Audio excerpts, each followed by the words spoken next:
காலத்திற்கு பிறகு அவரை எல்லாரும் வடலூர் வள்ளலார் வடலூர் வள்ளலார்னு கூப்பிடுறாங்க.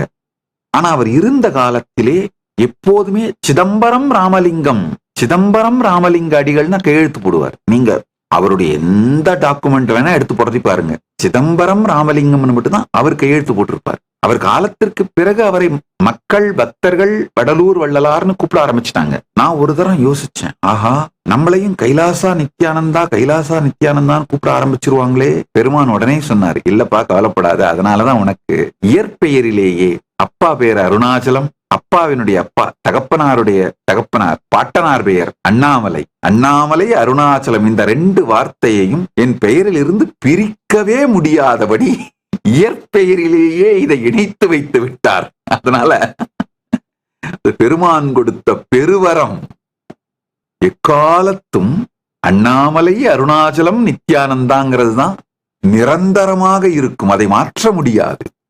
அருணாச்சலத்தாலே அருணாச்சலத்திருந்து அருணாச்சலமே உருவாக்கி கொண்டதுதான் நித்யானந்தர்.